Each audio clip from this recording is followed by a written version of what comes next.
All right, everybody, welcome to Blades in the Dark, presented by FriendlyFireTV. My name is Matt. Hello.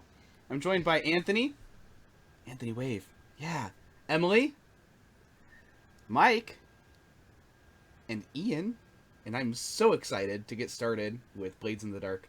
Not as excited as me. Well, I mean, it's debatable. I've been hyped on this for a while. As soon as we got into character creation mode, I was like, this is what I love. Well, anytime in an RPG you start getting into character creation, that's when the real hype starts setting in. Yeah, for sure. Yeah, I had to stop myself from continuing to write my backstory because, good golly.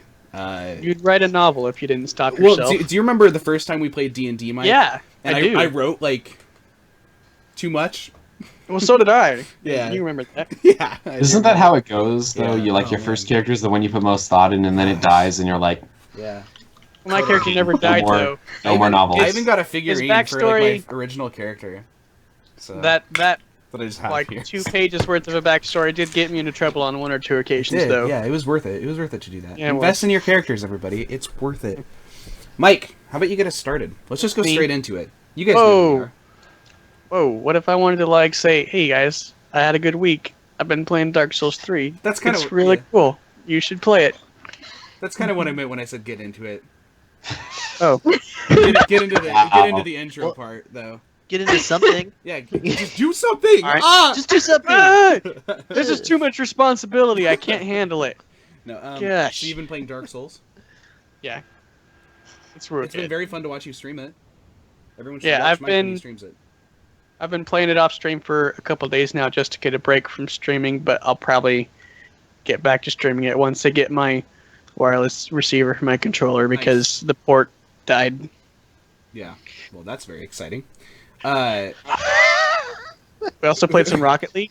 Yes, Didn't we, Matt? That's far more exciting, too. Rocket League. Okay, by a show of hands, who has played Rocket League? This includes you, chat. Dude, 3 people in this production have done it wrong. Because that game is just unbelievable. It's so much There's fun. only 2 of you. I know, 3 of you have not done it correctly. Got it. It's math. He was trying to burn you. Oh, I'm not Matt. counting the guy in the middle, the scoundrel. I mean, he's not a part of this. He's clearly played Rocket League. Clearly. Yeah, it's a great game, man. Super fun. I'm gonna be streaming some of that later. Well, maybe not this week. Once Emily goes to Disneyland, or World, which I'm sure she'll talk about, I'm gonna be streaming like nonstop because I'll have no other obligations. I won't even shower, so like I'll just be streaming. So I'm excited for that. Also, later tonight, I'm going to be streaming a pack opening for 50 packs of Whispers of the Old Gods, the new Hearthstone pack that's coming out, which I'm super stoked on. Anthony is doing this, but I don't know what that means. Me too. Oh, you are too? I'm not streaming it, Oh, well. but I could do that. Yeah, dude. I could open the packs. Yeah, open You them. could do it together Yeah, let's do that. Let's open our packs together, and then let's draft. and see who gets Wait. more legendaries. Yeah. Yeah. It'll be Yeah. Anthony. It'll be Anthony. That's how the pros do it. Smart. And then you ask for donations in the chat to open more packs. This is a good. I mean, I'm down. I'm down. I should probably That's set up a how the PayPal for pros do Friendly it. Fire. Yeah. Yeah, definitely. Ian, what about you? What have you been up to, man? Lots of art, like normal. So Yeah. that's cool. Yeah, you've been I've been drawing catching our up. characters, haven't you? Yes, I It's have. been sweet. I'm excited. None of them. I feel like I've been pretty good so far, but I'm still not quite there yet. With what I want it to be. So Sure. Yeah. we'll get there eventually. I've also been catching up on The Walking Dead. So I'm on season 6, like 5 episodes in or something. So Sweet. I like it. It's cool. Have fun. Yeah. I was at the first part, so if you've seen it, you know what I'm talking about. Yeah. So it's the dumpster scene. Yeah, I love the part where Rick gets left for dead, but then it turns out that he's actually just in the hospital, and that's episode 1.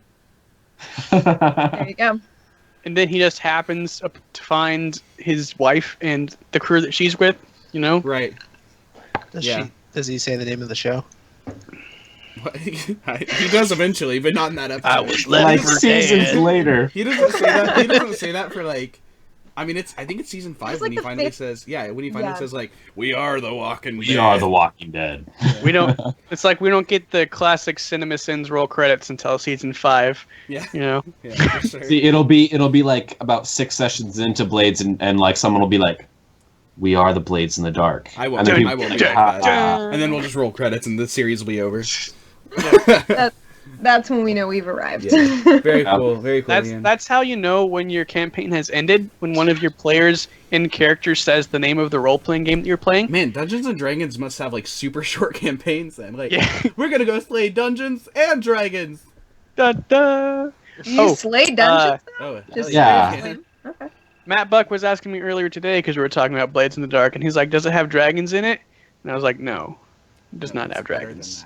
It has demons. It has in giant whale demons. Yeah. It's Yeah, better. those are like dragons Those of are the way sea. cooler. Yeah. They're way Strictly Leviathans better, are way cooler than And in dragons. the giant black whaley sea of doom. So. Yeah. Anthony, what have you been up to, man? Well, you stole my thunder with the Hearthstone comment. I'm Dude, I'm excited so to sorry. open my sweet Hearthstone boosters. Yeah. I've Man, been, because that card game, doesn't have drama like Magic does. although today the drama I Yes. think, I mean, it hasn't reached a resolution, but Right, it's at least like temporarily it's not being been- addressed. Yes. Yes. The last time there was big drama, it wasn't really addressed. Although honestly, their decision last time wasn't bad. So Right. this time, Right. I can. For I'm those happy they that addressed don't it. know, they decided to change the pay structure for all the professional Magic players on the Pro Tour, and it basically screwed over all the Well, not all of pros. them. Just Oh, really yeah. the most consistent. Yes. like, just The people that are playing the most right now at the highest level, they were cutting their pay. Yeah. Hugely for showing up, which was controversial. Mostly, it was a trust problem.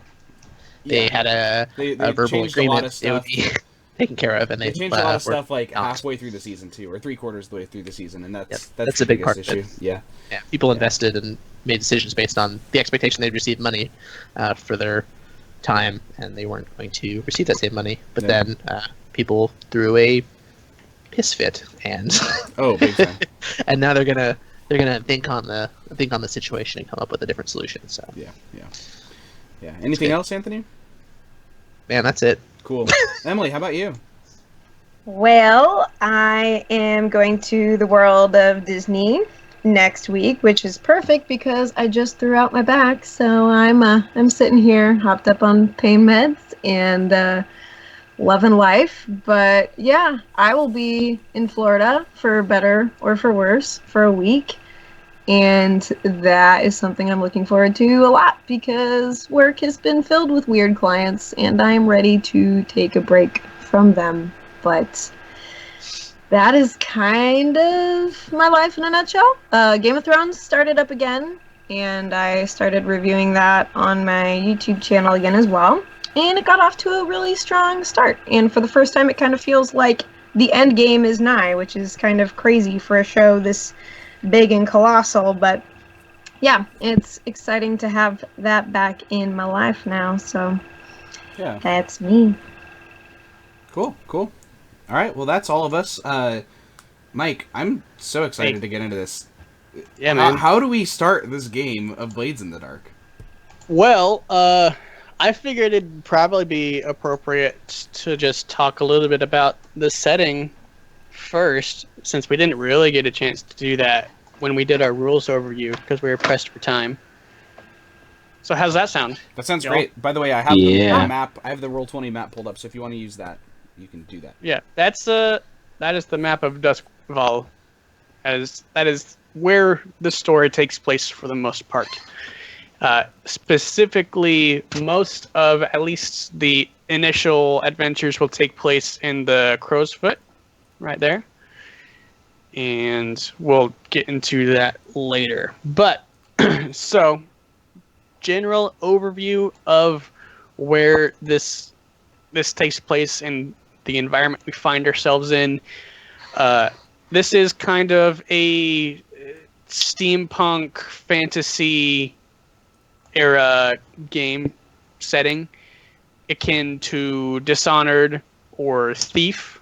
Those are some video game touchstones that you might be familiar with. That kind of feeling and setting is where we're taking place here. So it's the year 847 of the Imperium, and we all were gathered on a series of islands, and we'll learn a little bit about where our characters are from when we give our introductions. Most of our crew is going to take origin from somewhere else besides the main group of islands that most of the game takes place on, but we'll talk more about that when we introduce our characters. That's the basic of the setting. Is there a way to zoom out on the map at all? You should be Separate able map. to. Oh, dude. That's the whole map for the city, but Yeah, just no, separate I map for totally the just islands. missed the. Yeah, in the top right, there's a little Yeah, I got slider for zooming. Yeah, so this is the city of Duskfall, and Yep. there's more islands on a different map. Yep. Which I might be able to squeeze those on there at some point. Sure, and if you can't, you guys in the chat can go ahead and check the link I just posted. That is the early access PDF that we are using from the rules from John Harper's Blades in the Dark thing. It's on Kickstarter, so yeah. Did you? Let's see. Does that link lead to the drive-through RPG page? It does, yes. Okay, good. Give him your money. He deserves it. It's a good. It's worth the $20. It really is. You know, just buy it. Yeah. All right. Game's awesome. It is. A little bit more about the setting, though. There we have a mixture of fantasy and steampunk there with spirits and ghosts and stuff like that. Basically, what's going on is that at some point, spirits and stuff they started appearing, and the way that the city has managed to for the most part protect itself is by creating what's known as the ghost field. Am I right, Ian? Am I getting this right so far? Yes, you are right. Yeah, because it's essentially a force field around the city, right? To keep out the ghosts and the spirits.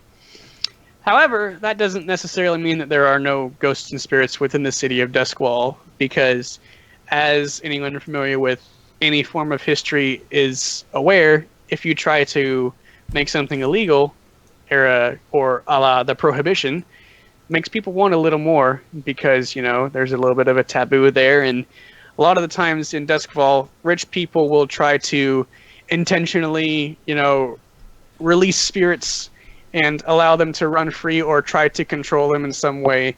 And so you have cults and different gangs trying to control spirits, and sometimes it doesn't go so well for them, because spirits aren't something you want to mess with. Are you sure? Unless you're, yeah, I I'm don't super know, sure. man. You really don't want to mess with them. But if the way that essentially works is that when someone dies, you have typically between 1 to 3 days to incinerate the body. Otherwise, the spirit will be released. And how do you so- incinerate the body? with fire. Well, I thought it was Electro- with ectoplasm. Yes. With Electroplasm. That's Bam. Which is really hard to say. It's so close to another word. I want to say ecto cooler. it's a very nerdy thing there. Electroplasm is a hard word to say? Yep. Oh, okay. Because other words are in the family. I'm not following here. What other words are like electroplasm? I mean, you get to work with like scientists and engineers. Ectoplasm, sometimes, so- ectoplasm is like electroplasm. Wait, oh, no, oh yeah. Okay, Thank you! No, you Thank right. you! Like, am I crazy? No, you Yes. Where am A little I? bit. You might say it's intentional, but you might not. I don't know. I wouldn't. You might think it's totally Okay. electricity. That is kind of the overarching setting of Duskwall as a whole, but we're going to get a little bit more into detail into what's going on in the Crow's Foot, which is where our gang of scoundrels finds themselves here. So, hey Matt, if you want to, let's see, did I get it up there? Did I get it up there? I think I did. Where is it? Yeah, you did. The situation? Did I get it up there? Hold on. I'm trying to see if I got it into the handouts here. Here, let me make it real quick, because I want you to be able to show this on stream, actually, so that people can see it. It's kind of cool fixing and the pretty stream important. right now. For whatever reason, we have we have a Twitch alert set up to show whenever we get a new follower, but for whatever reason, it's not refreshing. So, Vukith, welcome.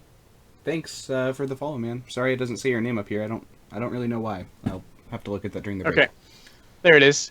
So in the journal tab, Matt, under the references section, you should see one labeled as the situation. I do. So you can pull that up and show that on stream, and that's the general overview of information that you guys as players might not necessarily know all of this or I'm sorry, as characters might not necessarily know all of this information, but for the most part, things like who's in charge of the different gangs, you guys have that information. Things that, like the notable assets, that stuff you probably are familiar with, just because, if it's something that a gang is known for, then obviously you guys are going to be aware of those things that they have available to them. And for the most part, most of that information you guys as characters do know. Just be aware that maybe not, Okay, sure. So here's the skivvy. Here's the rundown. In Crow's Foot, the three main gang factions that are at work here is the Crows, the Lampblacks, and the Red Sashes. There's other factions at work, but these are the three that you guys are probably going to be interacting with most often. So these are the ones you want to be most familiar with. The guys that run most of Crow's Foot, they're known as the Crows, and up until just recently, the Crows were controlled by a guy named Rorik. And he was recently murdered because that's what happens to gangs. And the word on the street is that the person that did the murdering is Lisa, who was Rorik's second in command up until he was murdered, allegedly by her. So that's an example of something that this just definitely says yes, but our characters are right. This is word on the street. Right. Okay. Yeah. Okay. Right. So to be clear, she done did it, but your characters might not necessarily know that she done did it. Okay, great. Or did she? Or It specifically says that she did. So yes, she did. Yes, but it also states that his ghost might be free in the city. Is he? It's true. Maybe. Well, it does just say who did it. Did it. True. Continue onward, Mike. So, allegedly, Lisa killed Rorik and has taken charge. Okay. And she not necessarily has full support of the Crows at this point. Some people were huge fans of Rorik and are a little distrusting of her, so her position of power might be a little bit unstable at this time. But the Crows were essentially brokering a peace between the Lampblacks and the Red Sashes up until Rorik died. Rorik was the main spearhead of trying to keep that peace in place, because he was a smart guy and he realized that eventually, this is just going to end with a lot of people dying, and so he was trying to make sure that everyone at least stayed fairly happy. But now that he's dead, the Lampblacks and the Red Sashes, they're kind of back at each other's throats, and there might be the start of a war again between these two factions. And we don't know exactly what Lisa's goals are with that. She might try to get in the middle. She might back off. She might take a side with one of them. We don't know that yet. But they're going to start fighting soon, and they pretty much already have. Now, the Lampblacks, they were in charge of lighting the lamps, which are responsible for warding off spirits. Oh. Correct me if I'm wrong on that. No, they used to light lamps, just normal, regular old lamps. No ghost lamps, just with like regular. Just regular lamps. I'm sorry. Yeah, and then electroplasm was discovered and now powers the city. So they ran out of like a business essentially, and now they're a gang. Yeah, their oil lamps were replaced by electric lights, and so they got out of a job, as is the case with a lot of similar things in the real life. Jobs are lost because of the advance of technology. Lamps. So the Lampblacks, they're led by Bazo Baz, who you guys will probably meet a little later on. and they're just known as just a pretty fierce gang who just likes to cause trouble, right? And then you got the Red Sashes, and what they're most known for is they got some really skilled swordsmen, and their base of operations is set out of a school of sword fighting. So if one of your characters wants to know more about sword fighting, you know, there's some good friends to have. You know, they might be able to teach you a little bit about their special class of sword fighting that they know, and it's super effective, super brutal, and super ruthless. So if you encounter one of their skilled swordsmen, unless you count for a small gang, I don't, Ian. I don't know who would do that. Yeah. Even if you count for a small gang, they'd probably be able to at least match you, if not outmatch you, just because of their skill. Did the Lamp Blacks know that they're good? I mean, it seems like it'd be pretty dumb to go against them if I mean, they're so good. If they're so strong and powerful. Hey, as far as like this is a serious question. As far as like their scale on a gang, are all three of these gangs like relatively on the same scale and size, or Yep. the crows are a little bit bigger, but like they're all tier 2. okay, They're all tier 2 gangs. sure. And so they're on the same level as far as their tier goes. And as far as their skill goes, I'd say they're pretty equal. Okay. Yeah. Just because they're on the same tier, so they're probably about the same size. Cool. So if they were to get in a fight, then it's a fairly even fight between like the whole gangs, because lots of numbers. Sure. But yeah. All right. So now that we have kind of that general idea about what's going on in the setting, the first thing that we need to do before we introduce our characters is we need to make our crew. Should we introduce our characters first so that we know what kind of crew we're making? We could do it in either order, I think. Let's do it. Let's do it that way. Okay. Yeah. Cool. So I told you guys a little bit about this before we started. Here's how the crew introductions are going to go. All right. So if you're in the chat, right, if you've seen like Ocean's 11 or any classic stereotypical heist movie, you know how at the start of the movie, there's most of the time that scene where the entire crew, they like walk into a room all dressed all nice and cool, and then just one by one, you know, they step out of line, or then they take off their sunglasses or something, and then there's like their name appears on screen in fancy text, and there's like a voiceover that comes over and describes the character and what they're good at and where they've been in their background and stuff. So that's the visual that we have here for our character introductions. So I'll ask the four of you in general. So where are the group of you going when we have this introduction? And just to tell you, you're on your way to meet Bazo Baz is where you're going. But you guys have some freedom to create a scene around you guys for this little introduction. So, okay. So maybe this is incorrect. It's my idea that perhaps we're sitting around at like this shady little like not like a casino, but like a little gambling den, like a little tavern with like a couple tables in the back room, and we're kind of in that back room hanging around a table and packing up our stuff to head out. Okay. That works. Let's see. Was it, because I'm pretty sure that it was Bazo who, no, that's the, one of the factions here is known for having some illegal gambling dens, and I think that's the Crows, not the Lamp Blacks. The Lamp Blacks have cheap drug dens and a brothels. handful of brothels. Yep. The Red Sashes have some high-end drug dens. And the Crows have some illegal game of chance.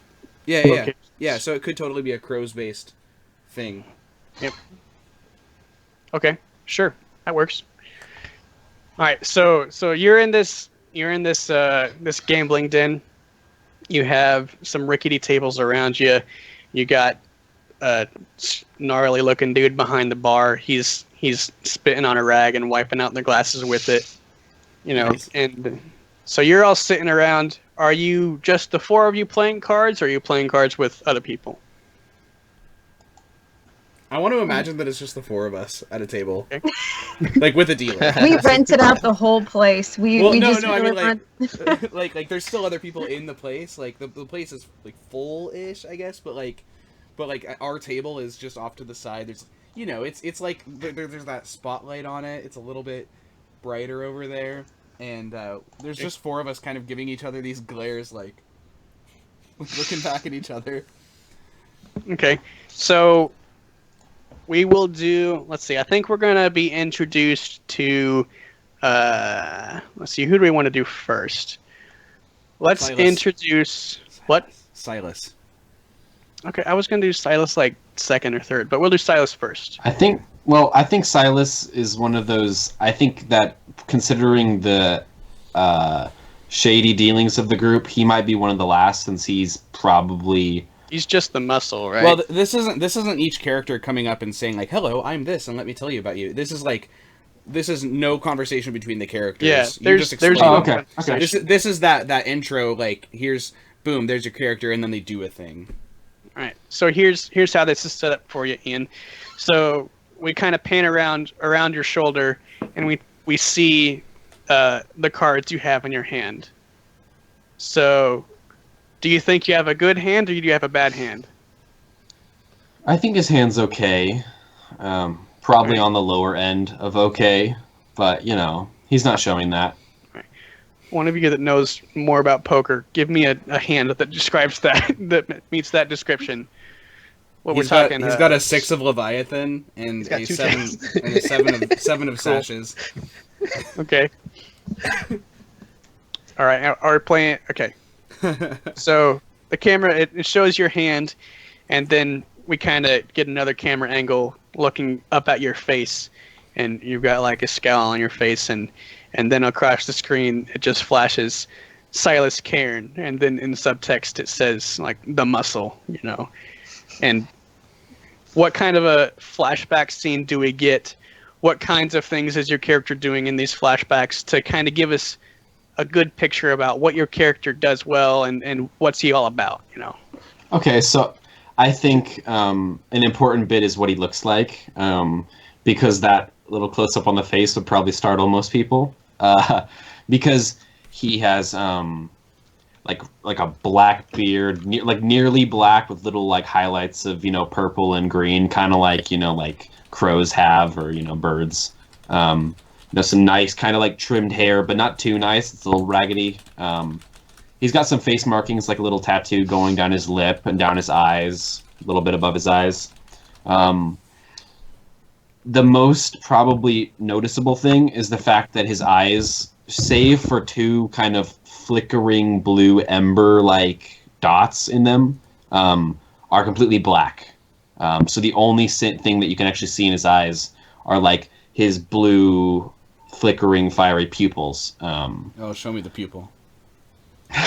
So what we get in his backstory is probably lots of you know, scenes where he's, you know, fighting a bunch of people, whether it's with like knives or like a sword. We probably get like a shot of like him coming down with like a machete. He's fighting against dudes in like a pit, and then there's like a little scene of him standing on like a stage next to like a band of like a jazz band, him playing like his horn, you know, things like that, because he's a jazz musician. So little things like that, talking about how, you know, he loves violence, but he's also kind of refined in that he likes music as well. So Okay. And your eyes, that's because you're from Tycheros, is it not? yes, my eyes are because I'm from Tycheros. Because I'm mysterious and brooding. Yeah, no, because I have demon blood. So Oh. Well. Yeah, so just for you guys in the chat, Tycheros is it's a far off land. It's disconnected from the empire of these 4 islands here, and it says in the rules that a lot of people think that people from Tycheros have demon blood, and that if you choose to play a character from Tycheros, then you have to tell everyone what your telltale demonic feature is. And so for Sir Ian here, or for Silas Cairn, that is black eyes with blue in the middle. Did I get that right? Yes, but there's also, I mean, there's more subtle things, like the fact that he kind of, like, his ears are a little more pointed, his teeth are a little more sharp. People that know him kind of always feel like they're talking to, like, a large predatorial animal, kind of, you know, like he's about to strike at them at any moment, so he unsettles people with that. All right. Now that we have that introduction for your character, tell everyone what playbook you're playing, and let's see, we would want to know your playbook and maybe like what special ability you've chosen to start with, just to give us a general idea about mechanically what your character is, you know? Do you want me to go like through any backstory, or is that like just whatever? We can do backstory. I mean, just you can give a little bit, but let's. I mean, yeah. I mean, just enough for now. We can develop all that more later. We can give a little bit of that backstory, kind of like it's the voiceover over the clips here. Okay, and I'll also meld that with my playbook explanation and stuff. So, Silas is a cutter, and in Blades the Cutters, I guess, the barbarian of the group, or like the melee character of the group. So fight with swords and knives, which I think is awesome. So Silas was you probably know that he's an outsider. He was actually from Tycheros. How he got here, what happened to get him here, like all those things are things you probably wouldn't know about. But you've heard that he's an ex billhook, and the billhooks are this gang of brutes and thugs that use like hooks, like meat hooks and cleavers and stuff to like just massacre people. And he got into that because he likes violence. So after a while, he had outgrown his stay of that and was kicked out.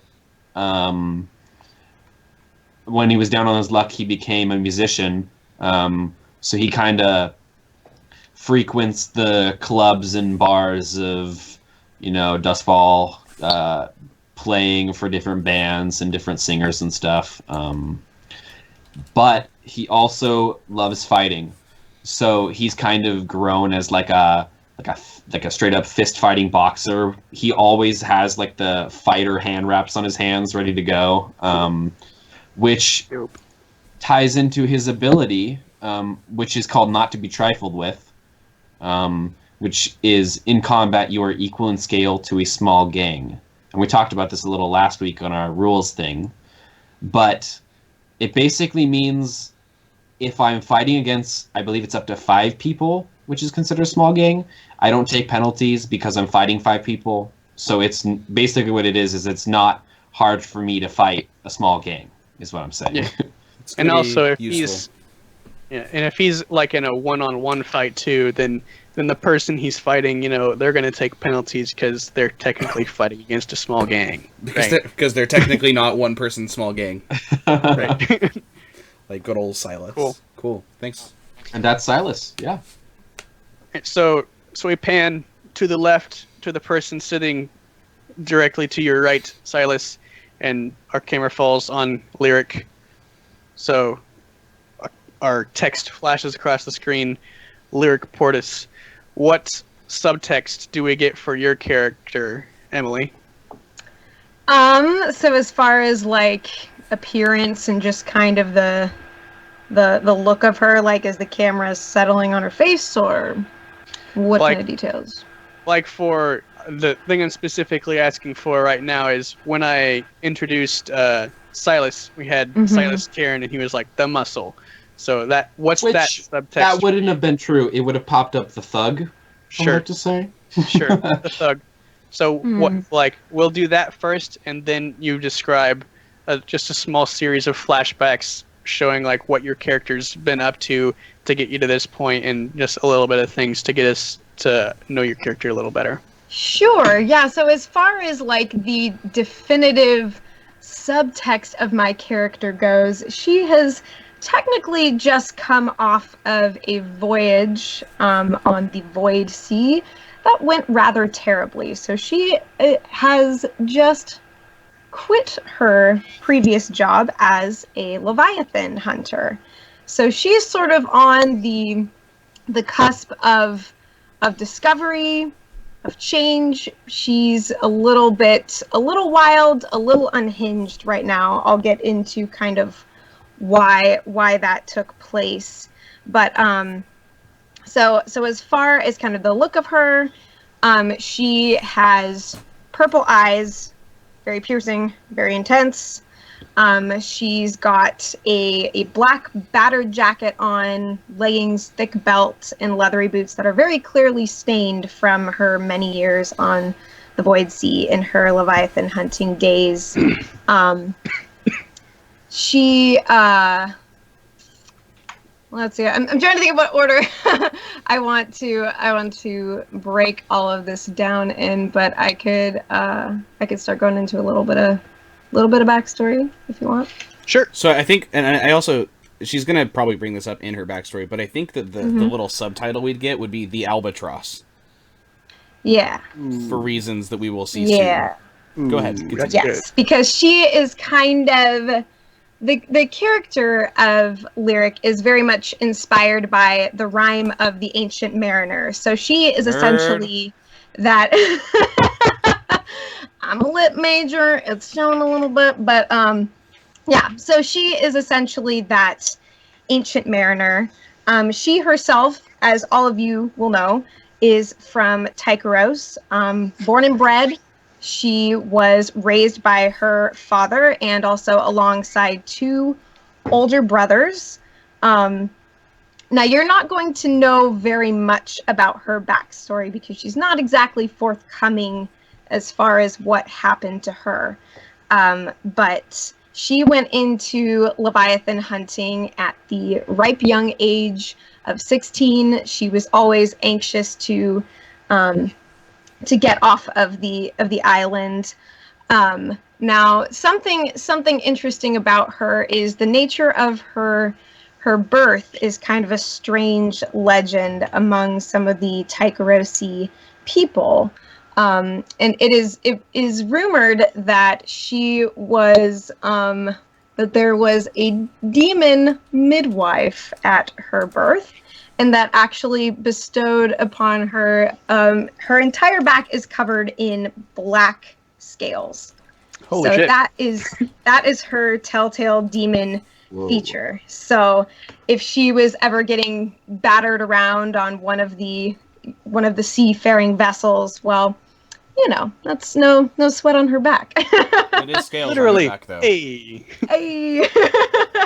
So that's a feature that's not really something that is seen unless she doesn't have her jacket, but she tends to like to play things closer to the vest. So she was a very successful hunter, trained incredibly well, extremely brutal. She would often exceed her Leviathan blood quotas and begin to pocket some small vials for herself. Oh. And Sneaky. yeah. So whenever, as the years went on, whenever she wasn't on a job, she would go to visit the hooded proprietor, who has a kind of half-flooded tavern of mysteries and madness. Nice. And so she and her little vials of contraband Leviathan blood would take some travels down that way. Cool. And while it may be said that spirits are not permitted in the city, well, she's seen a thing or two. And she would beg to differ to that effect. So, now, the reason why she is very recently no longer a Leviathan hunter is because she was actually the sole survivor of her last voyage. She doesn't fully recall what happened, but all that she knows is that her entire ship was completely wrecked. she woke up perhaps days later, completely soaked in Leviathan blood and refuse, and she essentially stumbles back onto the harbor, goes to her boss, still covered in blood, says, "I quit." So Nice. she's What a resignation. Good way You didn't even put in your 2 weeks? Come on. What the Just hell? a hunch here, your vessel might have crashed because the Leviathan got upset, maybe? No, I hear they're absolutely fine with things being, stabbed into them and whatnot. Stabbed into them and harvesting their blood as they live. Sounds fine. Yeah, and so Lyric, of course, wonders if it was actually her fault, if perhaps she was going a little bit too hardcore and angered the Leviathan, or perhaps had attacked a young Leviathan, and the mother decided to intervene. So something kind of territorial in the seas. But she doesn't know. All she knows is that what's done is done for her. And so she is still, like, looking at her in this little tavern. She's still kind of smeared with substances. She hasn't really cleaned up since that whole This seems ordeal. like a fine time to So go ahead are and we- do the jizz command in chat. Are we... Is this your character stumbling into the tavern just after you quit, or how long has it been since then? I would say that it's been several days at least. So she's still kind of in this weird dazed state, but she knows that she needs to move forward. And as far as she's a whisper, by the way. And part of the reason why she actually became a Leviathan hunter in the first place and followed in her family's line of work is that she could feel her sensitivity to the spirits and was really not having that, was not interested in trying to commune with those beings. And so she thought that she could sort of escape it by just throwing herself into Leviathan blood siphoning. And it worked for a while. But now, maybe she's got some voices knocking around up in her head. So, yeah. Nice. What special ability have you chosen for Yes. your character? The special ability that I have is the ability of Tempest. So I can channel energy to produce storm effects, which also, kind of served her well in her line of work. So, yeah, that is a little bit of what I do. Do you think that Lyric maybe got like a little bit of blame or flack from her crew members because of like her ability to change the weather and just sort of the normal seafaring lore with weather? Oh, right, yeah. There was always friction between her and her crewmates. For every surefire friend that she had plenty of enemies, plenty of people who distrusted her and her abilities, and even some commanders of her vessels have taken issue with her abilities, either Sure. out of distrust or jealousy or fear, what have you. So Sure, that makes sense. yeah. Cool. All right. So as the camera pans up and swings around over your shoulder, what hand of cards do you have? I would say that I've got a pretty good hand because I've done quite a bit of gambling in the off time while we're waiting for leviathans to surface, and we've got our little what do you call them? The like electroplasm lures. So I gambled quite a bit when we were waiting for a catch, and so I'd say it's a pretty damn good one. All right. Maybe a flush. Yeah. Yeah. I'd say in that spectrum. I'm not a poker player, so I will let somebody else tell me what that hand is. Flush. Does that sound good to you guys? Hell if I know, man. Sure. I don't know Do it. poker very well, so Me either. You probably Clearly- know it better than me, but clearly we need to play. yeah, we do. Yeah. All right, so we then pan around and we see this this old man here. Yeah, you were about to say scrawny, and you're right. Yeah, scrawny old man. Yeah. All right, So I'll tell you how this happens. So like, while like it's almost like interrupting what lyrics moment is, like when the narrator is explaining like a little bit about her, you hear this like mumbling in the background, and it's like you kind of see Lyric like break out of that like moment of like the screen freezing, and she like kind of gives this weird look, right? I just imagine she gives us, or like maybe that's not what she'd do. Maybe it's more of like a scowl toward me. But you just see me like holding each card in each hand. Like I'm not holding it like this. I've got 2 cards, and you kind of like, so you see this old man. He's a very old man. He's got like a newsboy hat on, and like a nice trimmed goatee. He's totally balding. He's got like round rimmed glasses on, and he's holding up these two cards like this. And by the way, it's a 2 of hearts and a 5 of spades. It's like the Perfect. worst. It's like the absolute worst. And like, I'm glad that at least one of you had the balls to say you had a bad poker I have a hand. terrible hand. And like you can tell that like Oscar, my character, is like sweating. He's like super nervous about this too. He's like, How much do you have writing on this hand, Matt? there is like there's a couple chips in there. It's not a lot at all. It's just he's really nervous about that anyway. He just doesn't really want to lose. And he, like, you kind of hear him talking to himself, but you're not really sure, because he keeps looking like kind of over his shoulder, and he's like, "Willie, you gobshite. No, you fooled. No, Willie." So we have the text. We have the text flash up on the screen. Yeah. It says Oscar Danfield. Yeah. Well, What's the actually, it safe says note? Oscar Frogmore, because Okay. that's what the characters here would know me as. Okay. And underneath that, it might say like the geezer, but we were talking in the Skype chat about what we would call ourselves if we had these titles more accurately. And Ian was saying he would be the rook or the castle. Like, these are chess pieces. Emily, I'm maybe you'd be the bishop. I would be the pawn. And Anthony will give his in a moment. But I would definitely be the pawn.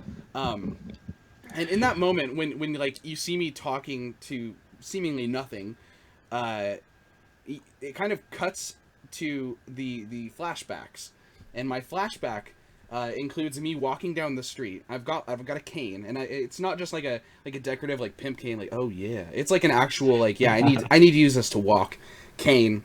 And he's kind of hunched over a little bit. He's got suspenders on and like a white shirt with like pinstripes, and then like corduroy pants and a little like brown leather satchel. He kind of looks like someone you'd see in Portland, but like, Yeah. but definitely not in Portland. And so he's like walking around, and then this guy, who knows what, like who he is, walks up, and he's like a mysterious hooded guy, and like punches Oscar right in the face. And then like, and when we did that initial close up on Oscar's face, when he's like sweating a little bit, you see like a little bit of a gash on his nose there. And when he gets punched, he wakes up, and he's been kidnapped, and he's in this basement, and he's tied up, and he's like, "Oh, pox, what have we got ourselves into now?" And he's like trying to like wiggle himself out, but he's like, "Oh, my back, oh!" And then like these hooded guys come down, and he's like, "What are you doing here? This is what? I'm an old man. I thought you were gonna mug me, but now I'm kidnapped."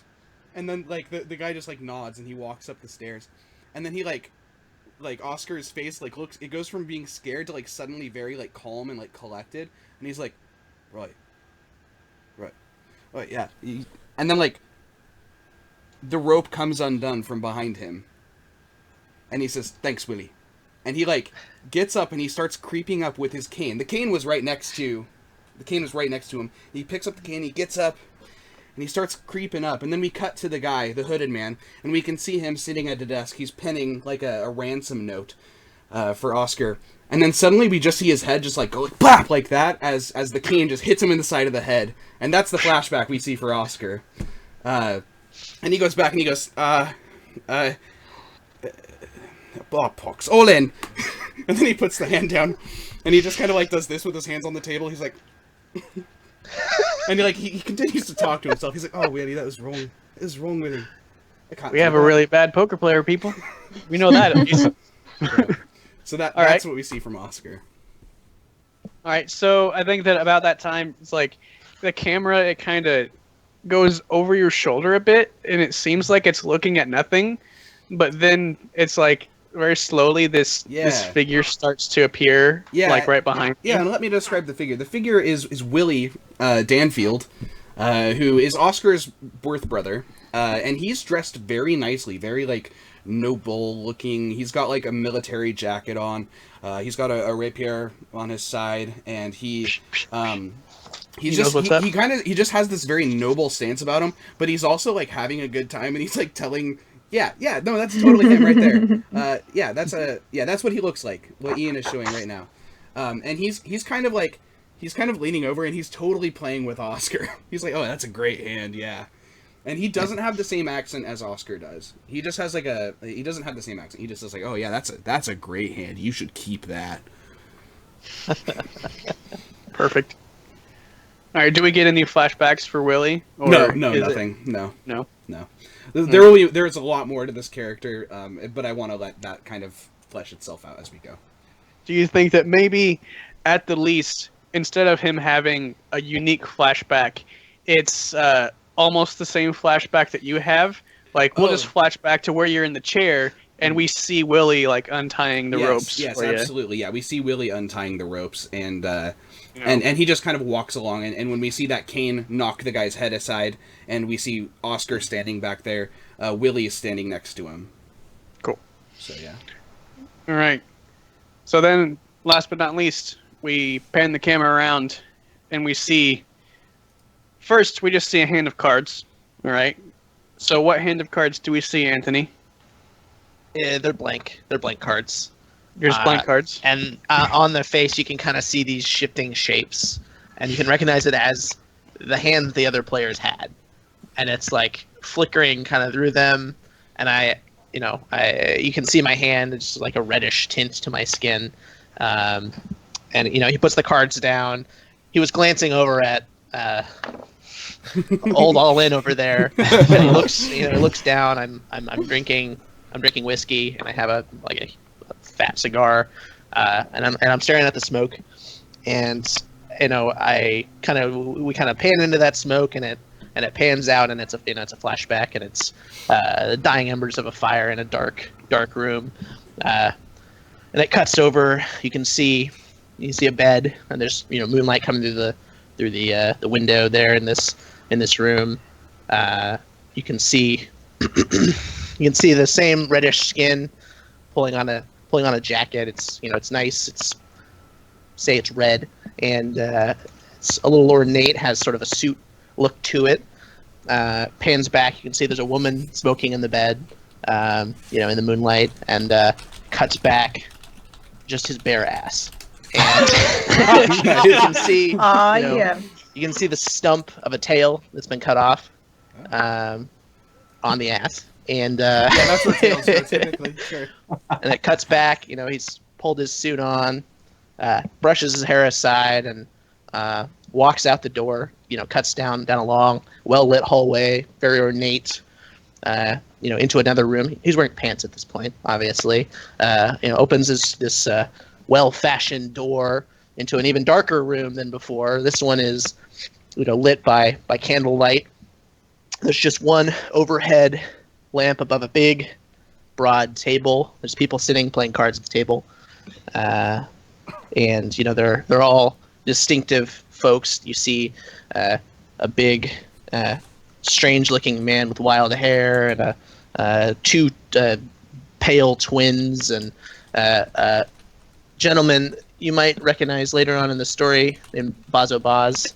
And he's sitting with two of his lamp-black fellows next to him. They're carrying on and loudly drinking whiskey. He has a bodyguard behind him, solid brick of a man. And Wakasis takes a seat at the table, deals himself into the hand, and flashes through the different hands, and the process of the hand unfolds.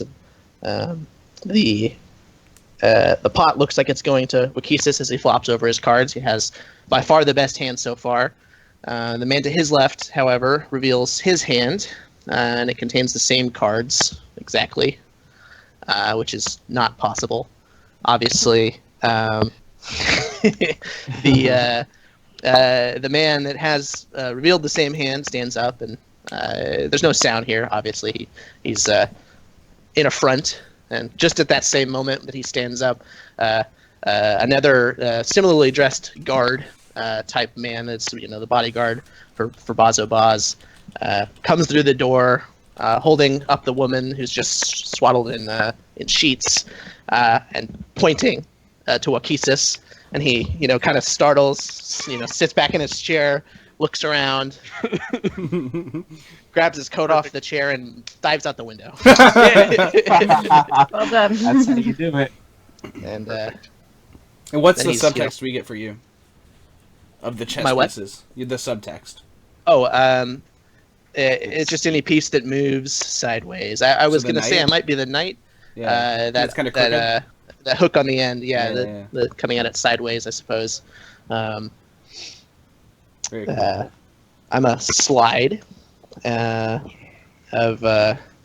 similar origin to the my demon-blooded friends here, but I was born and raised in the city to my foreign parents, who made a killing with their lucky blood, I guess you could say. And that's how I've arrived at this table. Okay. Oh, and I forgot to mention, by the way, that my character is a whisper, and he's Akarosi. He's lived in the city his whole life, in various different places. But yeah. And What's his ability? What's special ability? Sorry. His ability is I think it's compel is what it's called. Let me double check. It is. Yeah, it is. It's compel. It says you can attune to the ghost field to force a nearby spirit to appear before you and obey a command you give it. So that I picked that ability because it kind of represents the relationship that Oscar and Willie have, in that they kind of work together, and mechanically there needed to be a way for that to happen without it just being like, yeah, I get to command a ghost around. So I needed to take that ability. So And what ability do you have, Anthony? I have the Rook's Gambit Yeah. ability, which I think in this case is a little reflective of my lucky demon magic. Okay. I can take stress to roll dice for inappropriate actions, basically coming at it sideways. You are very inappropriate. It's pretty cool. All right. So Very cool. before we go to a break, we pan out, and then we see the four of you together. And have we decided on a name for the crew yet? Shall I we want- consult the chat? I want to be able to. No, don't consult the chat. I don't Consult think the chat. Consult the old man works. So How about what's a name for a chess piece besides the pieces? we could just call ourselves the That's dumb. pawns. The pawns. Yeah. How about? Hold on. On We, scheme. Wait. we should figure this out over the break. We could be Okay. Yeah, that's a great idea. Okay. So I just Before we- googled names final- for chess stuff. the final thing we Chess see names. before we go to Oh, a the break chessmen.